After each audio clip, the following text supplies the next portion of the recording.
Subtema 3, lingkungan dan manfaatnya. Pembelajaran 5. Kita harus tetap rajin berolahraga untuk menjaga kelenturan otot-otot seluruh anggota badan agar tidak mengalami cedera pada saat beraktivitas. Berikut ini macam-macam kelainan, gangguan, atau penyakit otot manusia. Yang pertama, hipertrofi, yaitu kelainan otot yang membesar dan menjadi lebih kuat karena sel otot diberikan kegiatan atau aktivitas yang secara terus-menerus secara berlebihan. Yang kedua, atrofi, yaitu kelainan otot yang mengecil, lemah, fungsi otot yang menurun. Hal ini disebabkan adanya penyakit polimielitis yang dapat merusak sel saraf pada otot. Yang ketiga, stiff atau kaku leher, yaitu kelainan otot karena adanya peradangan otot trapesius leher akibat gerakan yang menghentak secara tiba-tiba atau salah gerak. Tetanus, kelainan otot yang disebabkan adanya infeksi bakteri Clostridium tetani. Tetanus menyebabkan otot menjadi kejang-kejang. Mencegah adalah lebih baik daripada mengobati. Dengan mengetahui berbagai kelainan dan gangguan pada otot manusia beserta penyebabnya, kita jadi bisa lebih berhati-hati dalam melakukan setiap gerakan dalam suatu kegiatan. Salah satu contoh gangguan pada otot yang sering dijumpai yaitu salah bantal. Tahukah kalian tentang salah bantal? Menurut Dr. Meila Waryanto, SPAK, salah bantal adalah suatu penyakit yang sering terjadi pada saat bangun tidur di mana leher terasa kaku dan tidak bisa digerakkan ke kanan dan ke kiri. Penyakit ini sebenarnya disebut dengan tortikolis. Tengeng atau tortikolis adalah penyakit di mana posisi dagu tidak sejajar dengan tulang dada paling atas dan depan. Dagu hanya bisa miring ke kiri dan ke kanan. Kejadian ini bisa terjadi dan dialami oleh siapa saja, baik anak-anak, orang dewasa, maupun orang tua. Rasa nyeri pada leher ini bisa berdampak pada terganggunya aktivitas sehari-hari. Pada sebagian kasus, hal ini seringkali tidak dipermasalahkan atau dikhawatirkan.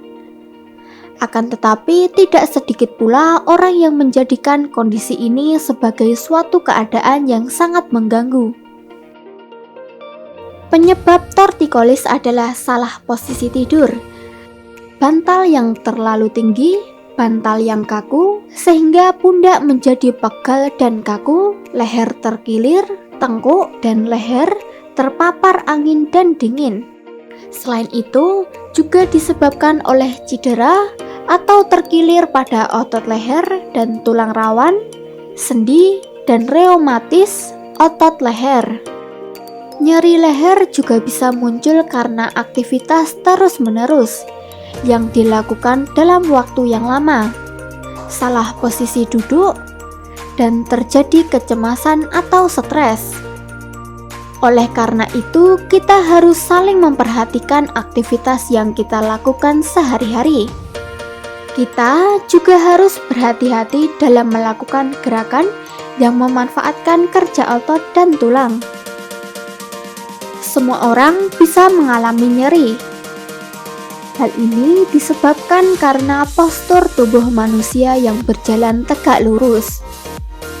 Posisi kepala di atas ditunjang oleh otot-otot leher dan tulang belakang.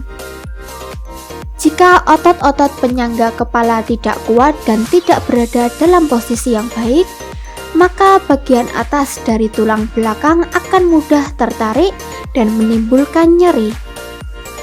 Penyakit ini juga dapat memberikan gejala seperti sakit kepala dan rasa aneh saat menggerakkan kepala.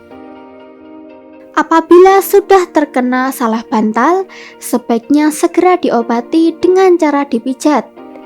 Namun, dalam memijat harus dilakukan secara hati-hati, jangan sampai justru menimbulkan masalah lain seperti salah urat. Pengobatan ini harus segera dilakukan agar tidak mengganggu aktivitas sehari-hari. Selain dengan memijat, sakit nyeri pada otot leher dan otot-otot pada bagian tubuh lainnya dapat diobati dengan menggunakan obat-obatan. Sakit nyeri pada otot leher dan otot-otot pada bagian tubuh lainnya dapat diobati dengan menggunakan obat-obatan khusus otot. Banyak macam dan jenis obat untuk sakit otot.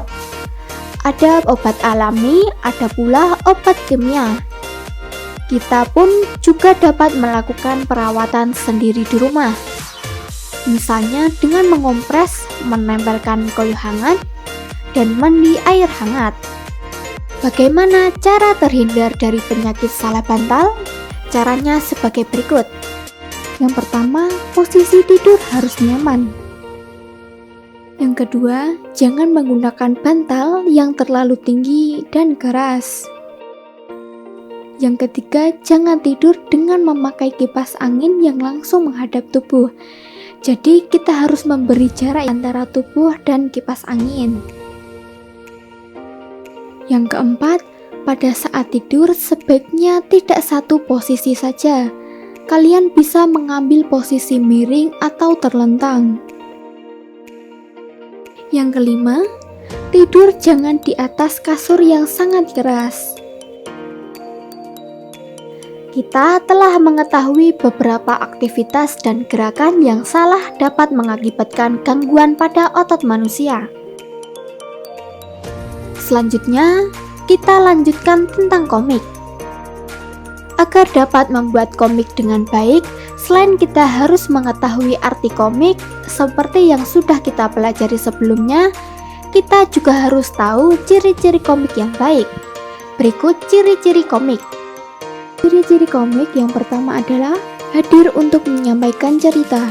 Pesan dan informasi disampaikan dengan menggunakan teks dan gambar. Ciri yang kedua yaitu proporsional. Keberadaan gambar dan teks yang berimbang membuat pembaca komik seakan-akan terlibat dan berperan langsung ke dalam cerita. Yang ketiga, menggunakan bahasa percakapan. Bahasa yang digunakan adalah bahasa sehari-hari yang mudah untuk dipahami. Ciri yang keempat, biasanya bersifat kepahlawanan. Umumnya isi cerita komik akan cenderung membuat pembaca mempunyai rasa atau sikap kepahlawanan. Penggambaran watak secara sederhana. Penggambaran watak dalam komik dibuat secara sederhana agar pembaca mudah memahami isi cerita dan menangkap pesan yang akan disampaikan dalam cerita. Ciri yang terakhir yaitu menyediakan humor.